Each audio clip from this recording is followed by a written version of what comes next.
बताओ साहब चाहिए क्या? नहीं नहीं वो हमें ना वो चाहिए था, मैक्रोनी चाहिए थी। मैक्रोनी? हाँ कितनी दे दूं मैं? मैक्रोनी है आपके पास? हाँ वो है। अरे याद आया, मैक्रोनी तो चाहिए ही नहीं थी, और वो ना नूडल्स चाहिए, मैगी मैगी। मैगी कितनी पैकेट कर दूं? मैगी भी है? अरे मैगी से ना पेट में दर्द हो जाता है, मैदे की होती है ना, तो मैगी नहीं चाहिए मुझे ना। सूजी सूजी दे दो, सूजी का हलवा बनवाऊंगा मैं। तो सूजी 2 किलो कर दूं मैं आपके लिए? सूजी सूजी तो, अरे याद आया, सूजी तो यार वो लेकर ही आई है कल दिव्या। छोड़ो छोड़ो सूजी भी छोड़ो। अब मैं ना ये बोल रहा था, ठीक है अब मैं अभी दोबारा से पूछ कर आता हूँ उससे कि क्या सामान खत्म हो गया है, फिर मैं वापस से आपके पास आऊंगा तो लिस्ट लेकर आऊंगा। अब देखो मैं जो चीज़ मांग रहा हूँ वो चीज़ शायद अगर लेकर चला गया तो फिर टाइम भी वेस्ट हो जाएगा, और फालतू बहुत सारी वो ना बहुत चिक चिक करती है, तो समझने की कोशिश करो। ठीक है मैं आता हूँ आपके पास। ठीक है भैया ठीक है। रुक जा।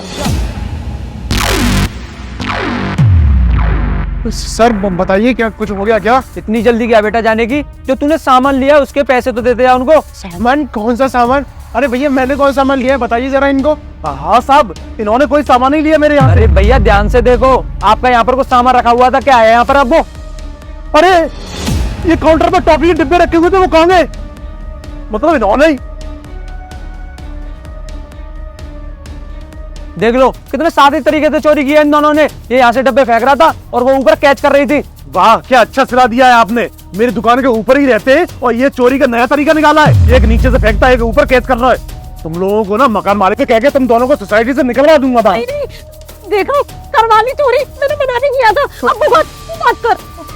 भैया समझने की कोशिश करो, हमने ना बहुत सारे मकान देखे थे, उसके बाद तो ये मुश्किल से एक मकान मिला है। अगर यहाँ से भी निकल जाएंगे तो दर दर भटकना पड़ेगा।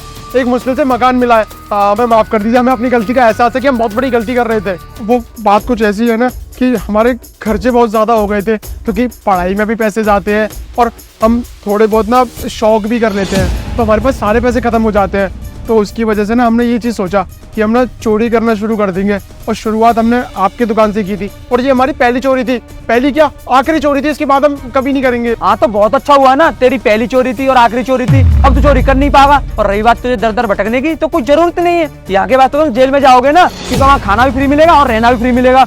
सर समझने की कोशिश करिए सर। अगर हमारे घर वालों को पता चलेगा सर, बहुत बड़ा मैटर हो जाएगा। सर पढ़ाना तो छोड़ो सर, वो घर से बाहर ही नहीं निकलने देंगे। सर बच्चा समझ के माफ कर दीजिए सर, हम नहीं करेंगे अगली बार से ऐसा कुछ। तुम दोनों के लिए ना यही सबक सही रहेगा। अरे माँ बाप की इतनी चिंता होती तो कम से कम जिस मकान में रह रहे हो उस मकान में तो चोरी करना बंद कर देते। क्या पता तुम लोग पहली बार चोरी कर रहे हो, इससे पहले करते आए हो। नियत कभी किसी की सही नहीं हो सकती। और साहब तुम इनको छोड़ना मत, आप थाने ले जाओ, इनको अच्छे से पीटना ताकि इनको जिंदगी भर के लिए सबक मिले। ठीक बोल रहे हो आप। तुम लोगों को जब तक नहीं छोड़ूंगा जब तक तुम्हारे पेरेंट्स खुद आकर वहाँ पर तुमको लेके नहीं जाएंगे। चलो यहाँ से। सर सुनिए तो सही। चल रहे हो नहीं?